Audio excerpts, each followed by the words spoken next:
Good evening, everybody. Namaste. I hope you all had a great day.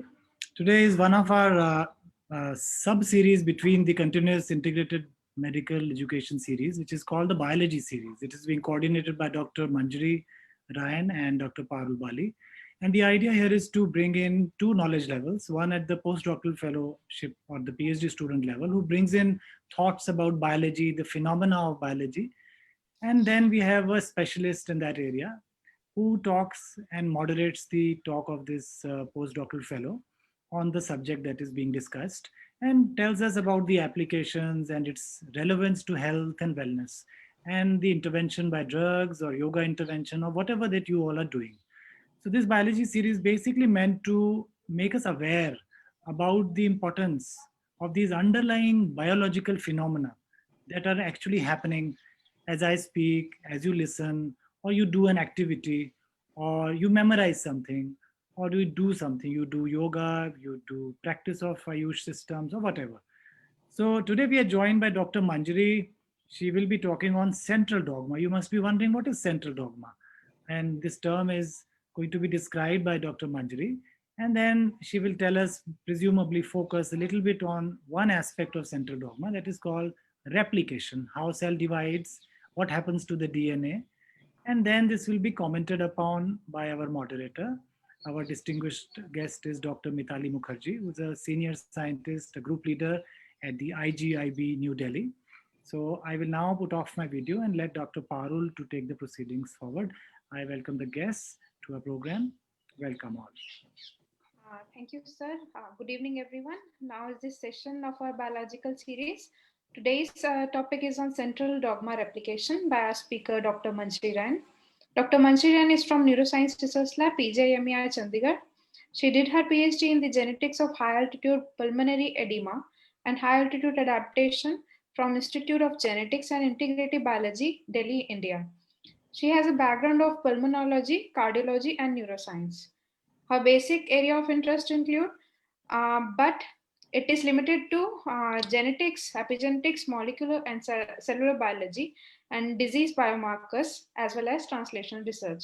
Along with Dr. Manjri, we have a very special guest as a commentator for today's presentation, Dr. Mitali Mukherjee.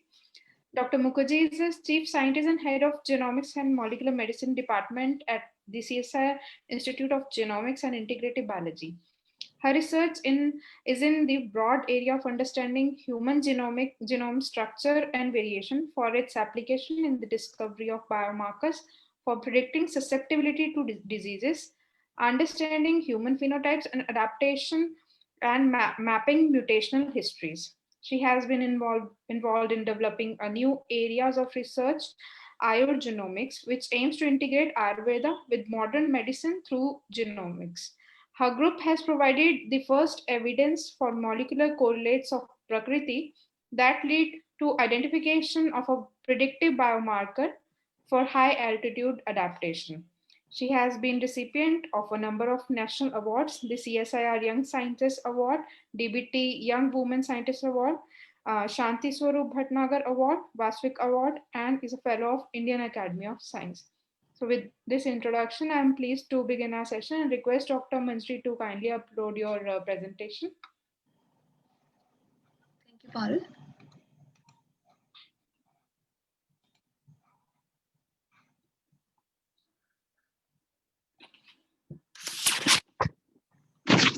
Can you see the slides?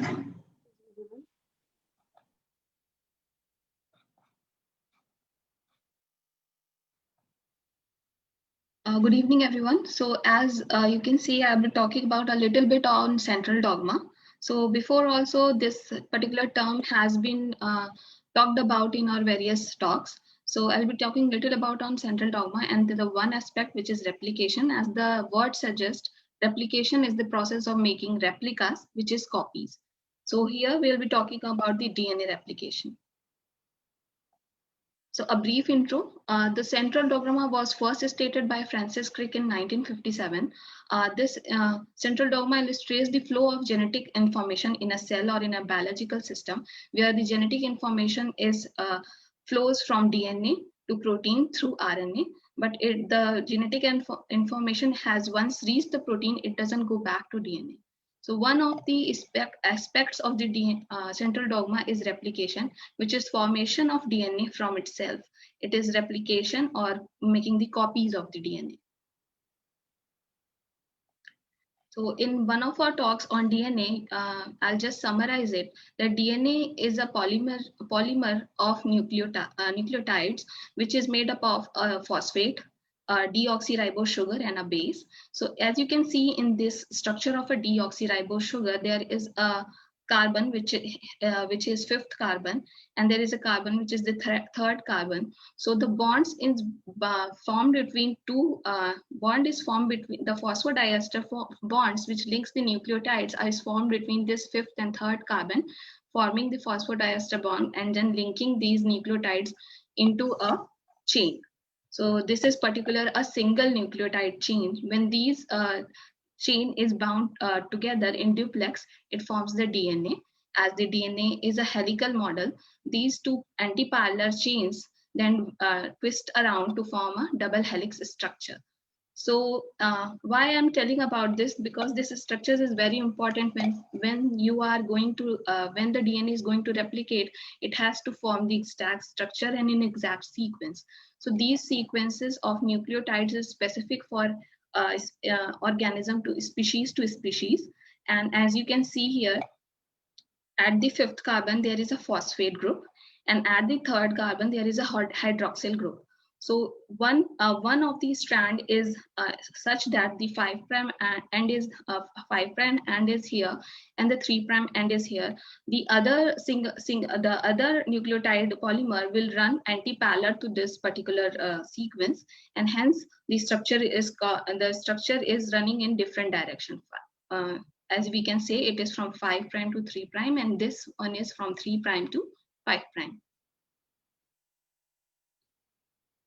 So what is basically DNA replication is the basis of inheritance. Whenever a cell divides and it has to transfer its genetic material to the daughter cells. So before transferring the genetic material to the daughter cells, the DNA must replicate itself so that two copies can be transferred from the parent cell to the daughter cell. So this is the fundamental process which occurs before a cell divides to transfer the genetic information. As you can see from this particular figure that we say that DNA replication is semi-conservative. That means then when a DNA replicates itself, one of the strands from the parent strand is present in the daughter, and new strand is synthesized completely. So this means half of the genome is conserved in the daughter cells. As in the next cell division, you can see now this will go to one daughter cell, and the other newly synthesized one will go to another daughter cell, thereby transferring the genetic information from the parent to the daughter, granddaughter cells. So basically, a DNA replication begins at a specific site, which are known as origin of replication. If we see what are the steps of the DNA replication, the first foremost step is identifying these particular origin of replications, which are known as ORI, by a origin recognition complex in eukaryotes and or a DNA in prokaryotes. The second step, what comes into mind after we have after the origin of replication has been identified, the second step is that the double helical model should open up and the two strands should separate from each other so that the replication of DNA can occur. So second step, which is known as unwinding of the double strand DNA. So second is the unwinding. Then after that, there is formation of replication fork. We'll be talking about in much later in the slides. Then a primer binds to the parent DNA, and thereafter there is initiation of DNA synthesis and elongation. At the terminating point of the replication, this primer is removed and the adjacent DNA segments are joined together by ligation with the help of DNA ligase. So basic components of DNA replication includes a helicase enzyme. So helicase enzyme is involved in unwinding of the DNA. It helps to open up the DNA for elongation. Then there are single strand binding protein, which prevent premature re-annealing of double strand DNA. Once the unwinding has happened, so it can do not rewind itself. So single strand binding protein comes into picture. Then there is another enzyme which is known as topoisomerase. because of the helicase enzyme, there may be a torsional strain when the DNA opens. So this torsional strain is relieved by topoisomerase. The fourth is the primase enzyme, which is involved in synthesis of the RNA primers, which is used as the starting point of replication. Then comes the DNA polymerase, which is the main enzyme in DNA replication, which actually adds the nucleotides to the primer and causes the elongation of the newly synthesized DNA based on the sequence of the parent DNA. Then there are the DNA clamps, which prevent elongating DNA polymerase from dissociating from the parent strand. And at last comes the DNA ligase, which seals the adjacent nascent deoxynucleotide chains.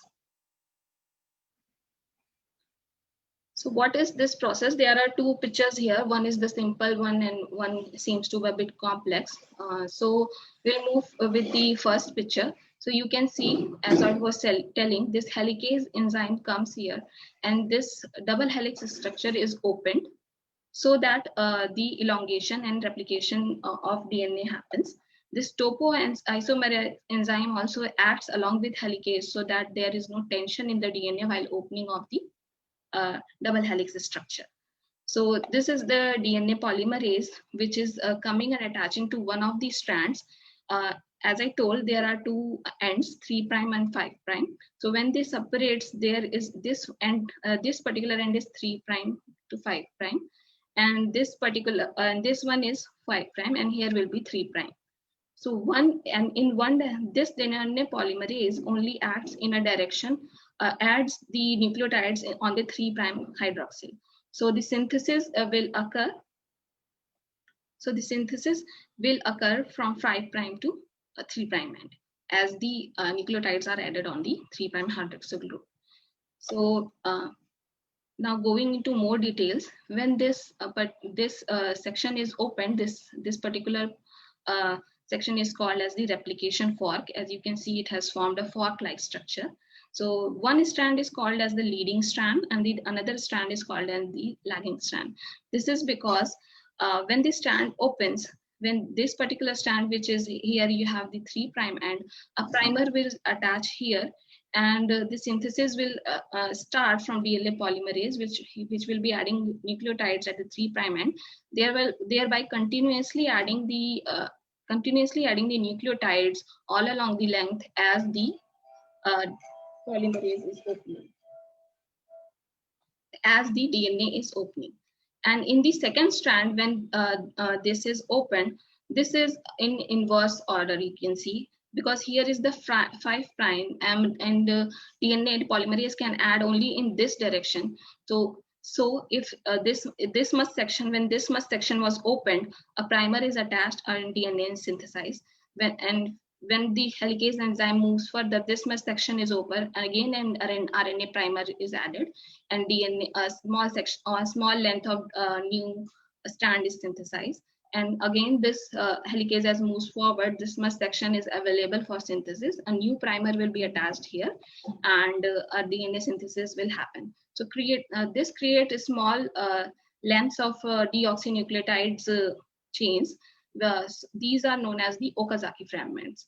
So this is continuous, and these are formed in small sections. Later on, this RNA primer is removed, and polymerase enzyme again form with the help of these as a template form this structures, and ligase enzyme joins all the Okazaki fragment together to form a continuous DNA chain. So by this figure, you might understand that from one end DNA will open, and then replication fork will move forward, and DNA synthesis also will be moved forward. But this is not the case. Actually, the replication fork is present at two ends. This is the origin of replication. Here, when the replication starts, it starts in bidirectional. At one of the this replication will move in this particular direction, as we saw in the previous slide. At this replication fork, this is the leading strand where the strand is continuously made, This is the lagging strand where the Okazaki fragments are synthesized. Similarly, when in this particular area, when the replication fork is moving in this direction, the leading strand is this one and the lagging strand is this one. This whole structure is known as the replication bubble. And as the fork movement is moving in both the direction, the size of the bubble increases. You can understand more clearly by this. So this is a linear DNA. There are many origins of replication. Bubbles, replication bubbles are created at many places, and it moves to both bidirectional. It moves bidirectional. As the synthesis increases, these bubble will join, and the two daughter DNA molecules will be formed. This is the case for a linear DNA, which is present in the eukaryotes. If we talk about the prokaryotes, where a circular DNA is present, so DNA replication start at one point, and replication fork move in these both direction, forming a theta structure. So as the replication forks moves to both direction, two circular DNA is formed and are separated from each other, thus replicating their genome. So DNA polymerase is the basic, it's an enzyme complex. It's not just only a one enzyme. It is made up of many enzymes. Manju, you have 2-3 minutes. Okay, the main catalytic unit is a DNA polymerase, which was discovered by Arthur Kornblum, for which he got Nobel Prize. So the main properties of DNA polymerase is chain elongation, that rate at which polymerization will occur. The second property is its processivity, that is at one attachment, how many number of nucleotide is added. And the third is the proofreading. So if any error has been incorporated while copying the DNA, the polymerase has a 3 to 5' exonuclease activity, where it can replace the mismatch with a correct copy. So in basically there are many types of polymerases. E. coli is a prokaryote where 1, 2, and 3 is formed, where 3 polymerase is basically responsible for replication, and 2 is responsible for proofreading DNA repair, and 1 is for gap filling when Okazaki fragments are formed. The mammalian polymerase complementary to these are alpha for 1, epsilon, beta, and gamma for 2, and 3 for delta. This particular gamma polymerase is present in the mitochondria, where the mitochondrial DNA replication occurs. The one problem which is seen in the eukaryotes is the end replication problem. What happens when the replication, I have already told, there is a leading strand and there is a lagging strand. So when the replication occurs, the last primers in the lagging strand, when it is removed, there is a gap generated which cannot be filled because there is no primer here, so that DNA polymerase can extend the DNA and fill this gap. So at each division, this gap occurs, and thereby with each division, the length of the DNA shortens. So this problem is known as the end replication problem. So in cells, the end of the DNA or end of a chromosome is the telomere, which are basically non-coding DNA sequences, and these are the repeats of some nucleotides, and since they are not non-coding, the shortening of their length won't affect the proteins which has to be synthesized by a cell. So in humans, it is a hexamerase repeat of TTA-GG, and it consists of a double strand part, as you can see, and one will be the elongated part, which is 50 to 300 bases. So as the cell division happens, this particular telomere length shortens. So what happens in the cell, there is one more enzyme which is known as the telomerase. It is also a polymerase. So it has, what is the specific feature of polymerase? It has its own RNA primer. A primer from outside is not needed. So this telomerase will extend using its own RNA primer as a template, this overhang to a little bit, so that as a length of, when a specific length of this overhang is generated, the primers can be synthesized over it, then DNA polymerase can again extend it. So there will be still non-blunt end at the end, but overall length of the DNA will be increased. So particularly this telomerase enzyme is not present in the somatic cell, and it can be found in germ cells and in stem cells, adult stem cells. But when this telomerase activity increases in the normal somatic cell, it can cause cancers. And in most of the cancer, the activity of telomerase has been found to be increased.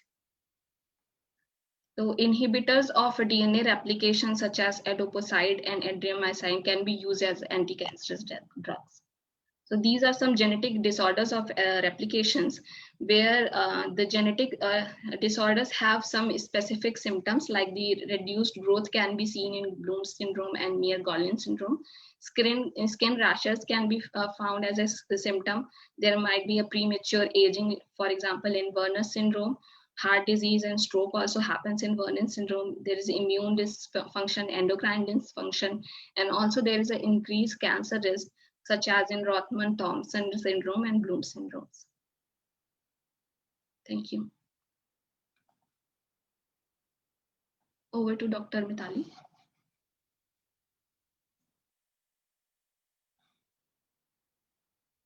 Ma'am, you are mute. Okay. I think Manjari has given quite a good overview of the process of replication, which is very key to cell survival and how does it maintain its integrity, right? So, I just want to emphasize that how important it is, the central dogma, is because if you actually have a small change in or error made during replication, then that could lead to differences in the RNA, which is what she showed. No, the DNA makes RNA and that makes protein. So when it makes a different message, then sometimes it can make a altered protein, as a result of which a disease happens. So we have a very important mechanism of quality check, because this DNA is also prone to lots of meaning any of these kinds of UV radiation, any toxic chemicals. It can actually change the nucleotide, as a result of which there could be some other modified residue in place of the nucleotide, so that when the replication happens, it is not able to recognize what nucleotide it is against which it has to incorporate. But there are lots of proofreading and quality machinery which will actually excise these changes out, so that the integrity of the DNA remains. But one of the major advancement of learning this central dogma is also that it has opened up, because this replication or there is a base pairing rule which is followed, that actually becomes a major push to this technology of PCR. So from a very small DNA, how you can make larger amount of DNA, which then you can study, so that you can use for many different diagnoses, many kinds of crime or forensic questions, or even how to sequence the genome. Because if you want to know from a very small amount what is there. So now when we are going into COVID pandemic situation, somehow that is an RNA virus. But it also, if we want to read that, we have to still use the principles of the central dogma. That is, we convert it into a DNA and we read that sequence through sequencing to be able to know what are the coronavirus genome all around. So not only the knowledge of this replication is very key to understanding, if there is an error, then there could be a change, and that change can lead to disease. But this mechanism itself can be understood, because this is a very natural engineering thing, right? You keep on making 3 billion bases. Every cell has 3 billion bases which it replicates in the lifetime. It makes very few errors. If there were too many errors, then we would have so many diseases coming in. So how it follows this principle, and if we understand that, then we might be able to make similar things outside to be able to understand biology.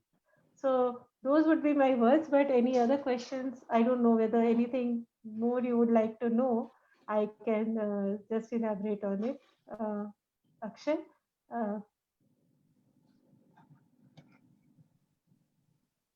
Thank you for elaborating on Dr. Manjari's talk. The viewers might like to know how is sequencing done? What is this sequencing? The word sequencing, what do you mean by that? And that is So related to COVID. basically, in sequencing, you want to read what is there in the DNA. So all of us have this DNA, this genetic material, but we are all so that makes us human, right? But if you look at your relative or any other person, then we differ from each other, and these differences sometimes would actually make us differently susceptible to diseases, differently responsive to drugs, whatever it is, right? So there was this project called Human Genome Project, where they thought that first let us see what a human genome looks like. What are the letters and what are the order of those letters, and that was what the sequencing project was. The idea was that if you have sequenced one reference, then any comparison with another group, which is let us say a disease group, if you see a difference, then you might start to ascribe, okay, this difference causes this disease. But then life is not so simple, because once they sequence, they found that 1 in 1,000 bases everybody differs, even closer relatives differ. So now if you think of 3 into 10 to the power 9 base pairs, each two individual could differ in many different places. And now we need to sort of make sense of what are the differences which don't do anything to us, and what are the differences which contribute to these diseases. So now so the first sequencing was a very long effort, because they wanted to make sense not only of the sequence, but what it makes, what kind of protein it makes, and that is what is called as the area of omics. Lots of different, if you study the entire genome, then that is genomics. If you study the entire RNA which is expressed from there, that is transcriptomics. Then you want to study the protein from there, you want, that is called as proteomics. But everything has a basis to the genome. So it is very important to know the genome sequence, or genome sequence of many individuals. If you know, then you can make better sense out of it. So in the genome sequencing, typically what is done is that, like she said, in the replication, you have a small primer. So similarly, you first take a DNA and you make lots of it. So you do something called polymerase chain reaction. So using the dogma's principles, you make more copies of it uh, by having these two strands. You can denature them, and then another copy will be made complementary to each other. Then you again denature, then you can make, so like that exponentially you can make many of it. And then you can add a small primer, and then you can keep on reading it. So what you can do is complementary to that, if a nucleotide gets incorporated, because you can do this reaction in vitro, you can provide some enzymes, some nucleotides, and as the RNA can keep on adding the nucleotide corresponding to what is there in the original sequence. You can color that nucleotide, so that at each time any nucleotide gets added, a color is incorporated and the chain grows, right?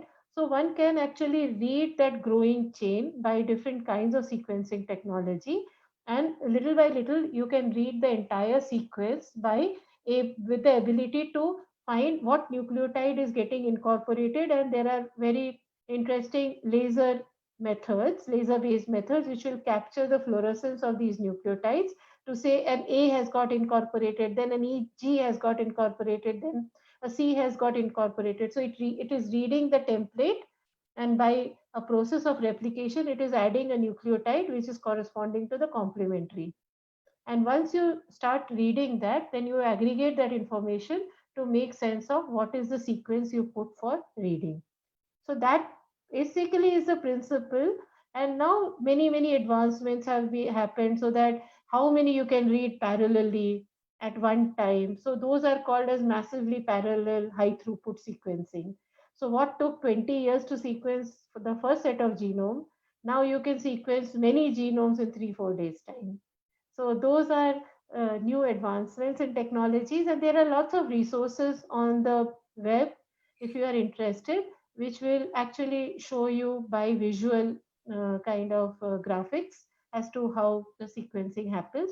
But all of them rely basically on the principles of the dogma. I'm sure the viewers can look up what is sequencing now. She has given you a little bit of flavor. The entire science cannot be discussed, but the others they can develop and follow up on reviews. And Google Scholar is another good engine. The other is PubMed.com. There is, you can just do Google for PubMed. But Dr. Mitali, the viewers, some of them are Ayush practitioners, some of them may be yoga practitioners, others may be just residents and PhD students. They may like to know, if we take a drug, does it influence replication? If we take Ayurvedic drug, does it also influence replication? And if so, uh, how does it impact health? Okay, so for that you need to study it, meaning in the sense that you would know the outcome of replication. You have to have some kind of a definitive measure, right? So supposing there is a growing cell and you want to study any Ayurveda preparation, whether it has an effect on replication, then when you treat the cells with those mixtures or compounds which are derived from those mixtures, then you have to have a readout that supposing a replication has to happen, then any synthetic sequence or anything you give where you are able to study the replication, this drug is likely to work over there, right? So basically there are lots of assay systems available now to study all these readouts in cellular model, or there are other mutations. If they happen, then if they stall replication, whether it is able to kind of work through ameliorating those causes, right? So to be able to understand the cause and effect, all of them you have to get into a molecular language. You have to have a readout at the end of the day to see whether it affects replication. If it affects replication, then there would be a downstream consequence of replication. If replication doesn't happen at the appropriate time, versus if replication happens, then there will be cell division, there will be growth of cells. So you will be able to have a readout at the end of it. If there is a stalled replication, then the cells will be arrested, they might not grow. So you will be able to know through many different kinds of readouts whether the an Ayurveda preparation actually enables replication and health of cells, right? So many people would think that there are Ayurveda medicine which could increase stemness. There would be many Ayurveda preparation which will be increasing your immune system by keeping the health of certain kinds of immune cell or making their replication better. Or there might be some ones which are some medicines which are anti-cancerous, so which avoids or prevents the replication. So for all of them, there are lots of in vitro and in vivo studies where people are studying single molecule. For an Ayurveda person or a other medical doctor, if they want to investigate something, then they have to standardize the way they prepare the medicines. They have to have the appropriate controls and then use these models to study. So our institute also, we are studying some formulations which are known for certain to cure certain diseases. We want to study what mechanism it does. So we query them, and once we understand, okay, it works on replication or it works on translation, then we will test it out in the specific way. So though there is a possibility now to actually have a framework. That is what we are doing in Ayurgenomics. We are trying to get Ayurveda's modern interpretation in terms of a genomic marker or genomic level, so that there is a chance to cross talk between systems, like the integrative medicine which Dr. Akshay talks about. If we want to integrate sciences, then there has to be a common unifying language. And the language of the nucleotide could be one of the best interfaces which can integrate them, because there is a message out after the DNA, there is RNA, there is a protein. So if the all the effects are at the genetic level, then you can actually measure that outcome at the RNA level or at the protein level. So you need to get it into that language. That's what Thank I you. would Thank you put for it. elaborating. That I've said it in a very colloquial way. So what Dr. Mitali told us was there is a biological framework, there are model systems, research tools, which our Ayush and people from outside the modern medicine or within the modern medicine can test by collaborating with biologists who can bring out the nature of action of these drugs or inhibitors or chemicals. These can be even herbs. These could be just stem cells. So I'll let the students take over, the moderators, Manjari, Parul. So I want to ask Manjari for the clarity from the audience. So there are many proteins associated with the DNA. So how can one identify these interactions? Protein interaction with the DNA. Can you a little bit elaborate which interaction you are talking about? The replication interaction? Just a simple protein interaction with DNA. DNA. So actually, proteins also have a specific site which can identify a specific sequence of nucleotide on the DNA, and it can interact to that particular region of the DNA very precisely, and more the binding is more at that particular set of sequences. For example, we know the transcription factors. So it will bind to a particular set of nucleotide sequence only with a higher binding efficiency. It can also bind to several different positions, but there is always a competition of binding between the DNA and protein.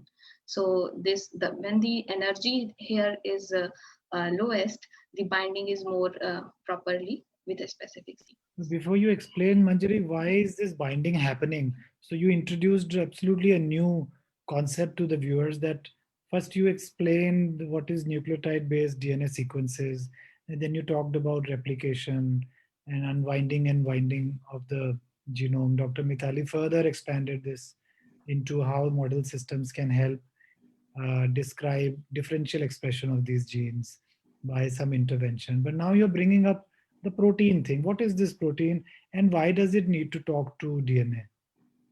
Is it inside the cell that the DNA is interacting with the protein? Maybe you can give an example of a protein and why does it interact? So basically, genome is very long.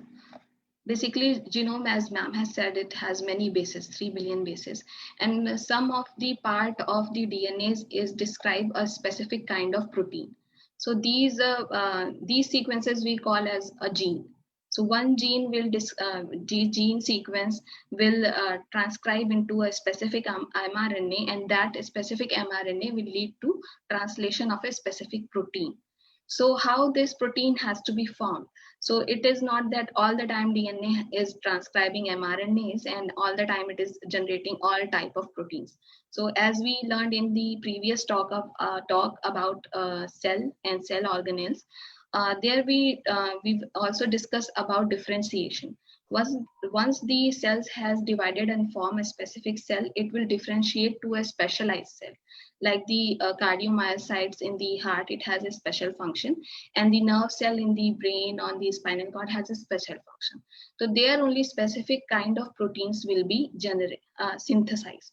So to turning on the genetic information of these particular protein has to be there. Not all the proteins will be synthesized in a particular cell.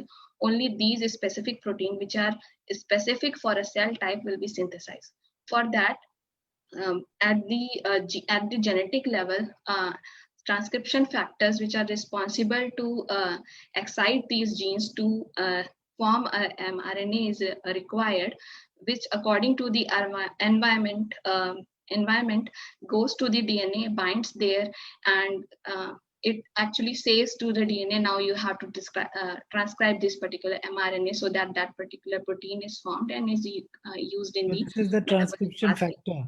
So this is the transcription factor, which is a protein, correct? Yeah.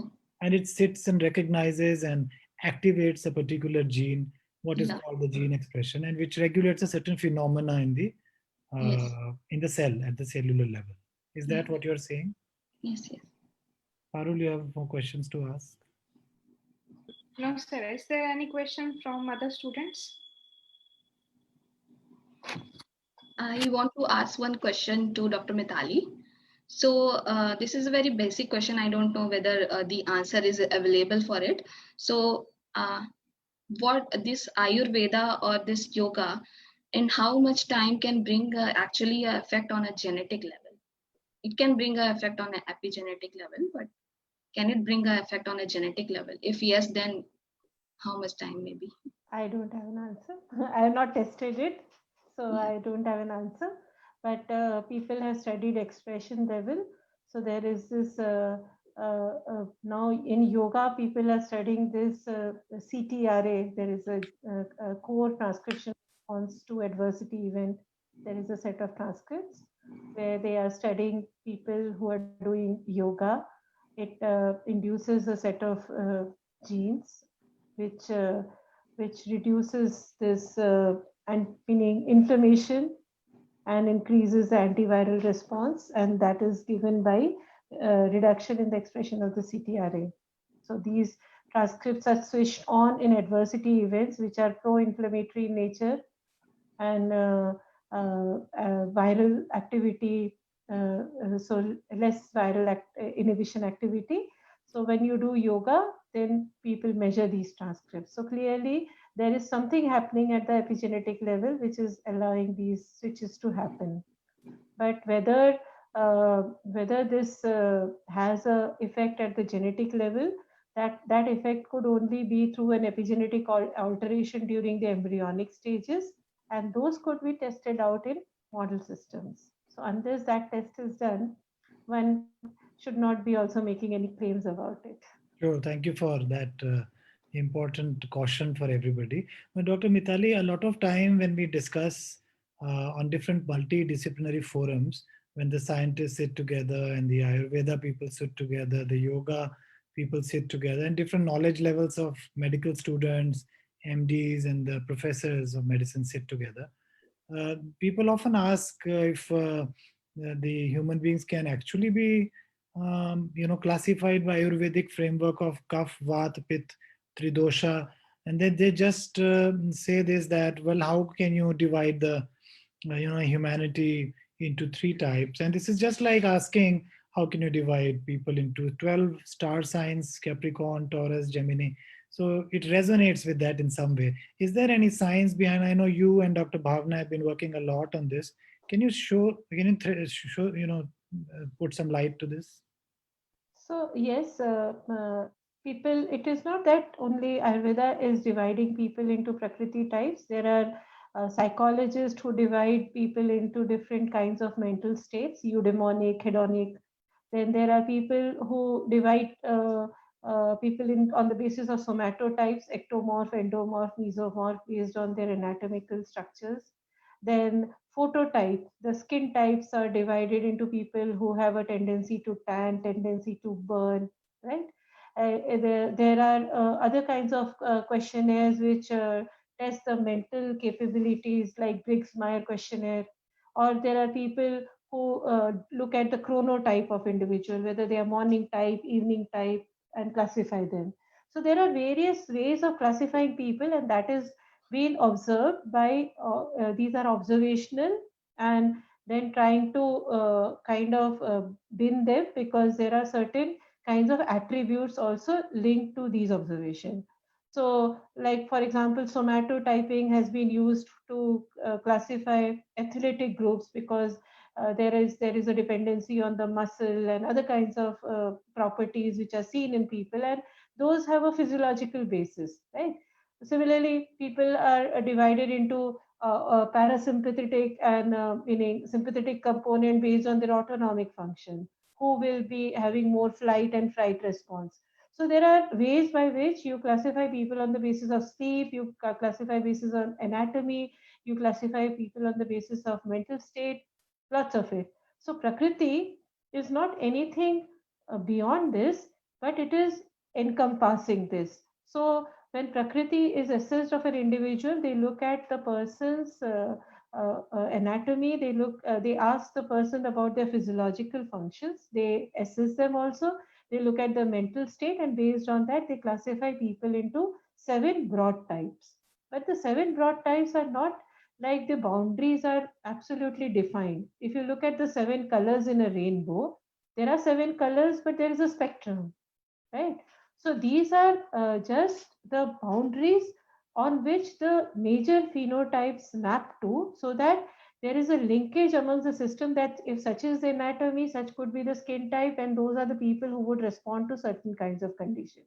So maybe they would have observed them for maybe thousands of years to be able to get to these things. But Prakriti is not invariant. Meaning, interesting thing about Prakriti is it is invariant, but it is conditionalized on the ethnic background, on the geographical background, on what age you are assessing. So if I am classified on the basis of a questionnaire based on anatomy, my anatomy can change if I am compared with another population. For example, I come from Bengal, and if I am compared with a Kashmiri, then my height will come to a different average, my skin will come to a different average. But if you ask two Ayurveda doctors from two different places, they will still assign me the same Prakriti. So there is something very invariant about us, and that invariance, once they know, becomes a basis for them to predict what kind of drugs should be given to them or what kind of diseases they would be more prone to. So what we have been doing is we have been trying to ask a question that if there is a scale-free way of making or classifying people, just like when you do BMI, then your weight and height gets normalized. You all do it as BMI, and every country BMI then has a grading, and you assess a lot of it on the basis of BMI itself. So Prakriti is one such scale-free measure of a total system of a person, which doesn't change by geography or by ethnicity because they are conditionalized on that, right? So we have over the last 2 decades with a colleague of mine, her name is Dr. Bhavna Prasha, she's an MD in Ayurveda, tried to query what is it about Prakriti which is so invariant and which the Ayurveda doctors see, and does that have a genetic basis? So we have made some discoveries in there. So if they say Prakriti, people respond differently. So we have been able to also see that if we classify people, we find that there are differences in them, and those differences also matter with respect to one of the things which we have very intensively studied is high altitude adaptation with respect to oxygen sensing capacity, and that is very relevant in many different places, like outcome in thrombosis or in ischemic condition. If people differ with respect to oxygen sensing, then in conditions where oxygen depletion can matter to a disease, then they would respond differently, as a result of which their endpoint might be different, right? And this may be, I'm sorry to interrupt, this may be relevant in the COVID also, because the people are showing up reduced PO2. So COVID, you can very well see that many people have the virus, but some are asymptomatic, some are mildly symptomatic, some have oxygen requirement, some have morbidity. Now, with modern methods, people are not able to classify what is the basis. They have the same virus, they have the same age group, but still some people respond differently. So clearly there is an inter-individual variability, and that inter-individual variability, can that be explained by Prakriti like method, is what we are striving towards. So could it be then that if this framework is available and if it's invariant and you have probed and described and defined it in the high altitude people Yes. who go to the high altitude, then are you saying or suggesting that we are missing something in the practice of medicine? Are we keeping our patients away from some information? So in the practice of medicine, health is not described in the absence of a disease, right? You say you're healthy. When you say you're healthy, you say, I'm not diabetic, I'm not asthmatic. But in a health state, can you say, I'm in this state of health? So that I might be prone to diabetes. And what should I do to keep my diabetes in check?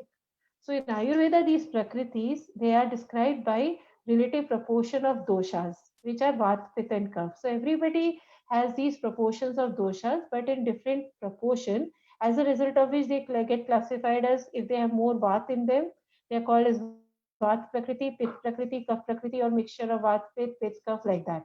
Now, diseases are also described in terms of perturbation of dosha. So if you have a disease which is like a Vata Vikriti, then you need to know whether Vata Vikriti has happened in a Vata Prakriti or in a Pitta Prakriti. Because for a Vata Prakriti, the natural state is have a little more of Vata. it is not Vikriti for him. But for a Pith Prakriti person, even that much amount of Vat is his Vikriti. And in Ayurveda, the drugs are defined on the basis of what Vikriti they work towards. So if you have a Vat person with a Vat Vikriti, he has to be brought down to his level of Vat by a drug which reduces Vat, right? But for a Pith Prakriti person, maybe you need a lesser amount of drug because he is not naturally having more Vat in them, right? So that's why this dosha is an organizing principle, common organizing principle. If you have more of one dosha, you are of more of one prakriti. If you have more elevation of one dosha, that means you have that kind of a vikriti. And if you have that kind of a vikriti, you give a drug which matches to that vikriti to bring it back to their homeostatic state. So our idea was to study what is this molecule which matches to dosha, because if we know that, then we can see whether that is present in a person who is of that prakriti type, and whether that actually presents itself when there's a Vikriti state that happens. And then if a drug works to that Vikriti, then it should also be acting on that so that level goes down. So that's why we are trying to establish molecular correlates of dosha, because once we have that, then that can be used to measure a person's phenotype, measure the cause of disease, and have an appropriate therapy. So in Ayurveda, this whole connect of cause, feature, and therapy is what is called as Trisutra, Hetu, Ling, and Aushad. So in Ayurveda, these are all interconnected through this understanding of dosha, which is not present in modern perspective. You can diagnose a disease for diabetes, but when you give a recommendation, it's very generic and that has no link to who has what kind of diabetes. In Ayurveda, there are 20 kinds you can describe of diabetes. Some are of Vata origin, some are of Pitta origin, some are of Kapha origin. So maybe some kind of food might still not banned for a diabetic person. But in a modern context, you tell every diabetic to stop sweets, right? But some people might still do well with sweets, and their quality of life gets compromised because you stop them from their intake of sweet which they are habituated to. So if you know about your prakriti in a better manner, so that's why we want to integrate that with modern medicine to have maybe whatever they are administering, if they have a knowledge of prakriti, that knowledge might help them to understand why a person responds in a particular way to, let us say, an antihypertensive, but another person who's been given the same drug does not respond. Is it because he has a different prakriti type or a different underlying biological pathway which we are able to uncover through prakriti? So he should be given a different drug, because otherwise he is being given a drug which does not have an effect, but it might also harm him. So that's why we think that integration of this prakriti can be useful in this approach of stratified medicine, where you classify people and maybe they are treated by modern medicine itself, but in a very stratified manner, so that they are less number of people are harmed and more number of people are effectively treated. And this may lead to new discoveries, and this integration may not only be good just for, yeah, and this stratification. Yes. So today's day, integrative medicine is only in the mind of the patient, and they go to Ayurveda doctor and they go to a modern doctor, and they only explain to them separately, because both the doctors do not talk, right? So the patient himself becomes a doctor of himself, which is a very dangerous thing, right? So if we are able to know that if I am having this, if I have an increased choice, but how do I know whether either of the medicine is working, both is working, or there's a side effect of this or that? We need to have a biochemical marker at the end of the day, right? And this will not work for just thousands and maybe just 10,000. It will have to be at the hundreds of thousands of patient stratification and discovery, and which will require PGIs and AIMS and JIPMER and Oxford to have thousands of patients going into this stratification. Is measured by blood glucose level or glycosylated hemoglobin. But even the modern doctors are finding that glycosylated hemoglobin is not a good indicator of adverse outcomes, which they used to tell, that the diabetic nephropathy or neuropathy. Maybe to a subsection of people, it is an important indicator, but not maybe to all of them, right?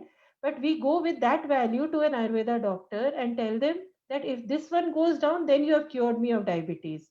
But do we know whether glycosylated hemoglobin is the benchmark for diabetes all the time, or there are newer markers to be uncovered? Now, if Ayurveda talks about 20 different kinds of states of prameha, madhumeha is only one, then can we integrate them and actually get better markers to be able to cure diabetes in a proper manner? So there are lots of things to learn from each other, but we have to speak a common language. Otherwise, it is always like I say, English movies. If you see subtitles in Hindi, or Hindi movies, if you see subtitle in English, a person who is bilingual can very well understand that essence is lost in either of the languages, right? Correct. So if you have to get the essence out of it and not a literal translation, then you have to get under the skin of both of the languages, and then try to get a meaning in such a manner that both the set of people appreciate the merit of what you're talking about. Otherwise, it would be only one side telling you about something because a benchmark is available in that language in that side. The others don't have that benchmark standards, And that right? is precisely why, Standard, yeah. but not to the same platform. So we have to have it into a common platform to be able to say which is good, which is bad, which is right, which is wrong, right? So And that is my point. which is why the Niti Aayog, the Indian Planning Commission, talks about integrative health education model, maybe an integrated MBBS, an MD PhD, or a reverse PhD MD research program. Important is intercommunication skill in this, I think, and ability to appreciate each other's strength, because there's a lot of thing documented in Ayurveda which needs to be understood by people before they say anything. And that is what I've learned. I'm not trained in Ayurveda. I'm trained in modern sciences. I learned about Ayurveda with Bhavna last 20 years of association. Before that, I did not know about what is there in Ayurveda. So I think the message to the viewers is very clear that what we were talking was cause and effect, logic, reasoning, and in the biological framework, the molecular, cellular, genetic framework. And this was not just hypothesis, this was not just theory, and this was about talking and exploring with an all-encompassing and a broad-minded, patient-centric fashion. So then only we can bring in a cost-effective intervention for the benefit of patient, not a patient who's left confused to a certain system of medicine.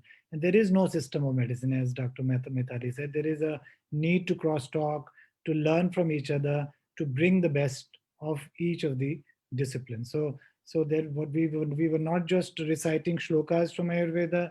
We were not just talking about blindly either having a cognitive bias in favor or against any discipline.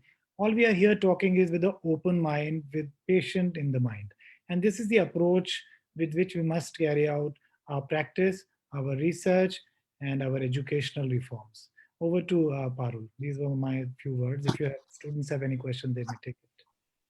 Is there any question from anyone?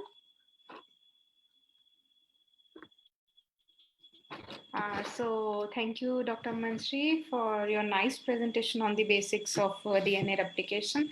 And thank you, Dr. Mukherjee, for sharing your insight and telling the concepts about Prakriti. It is very interesting. Thank you very much, ma'am.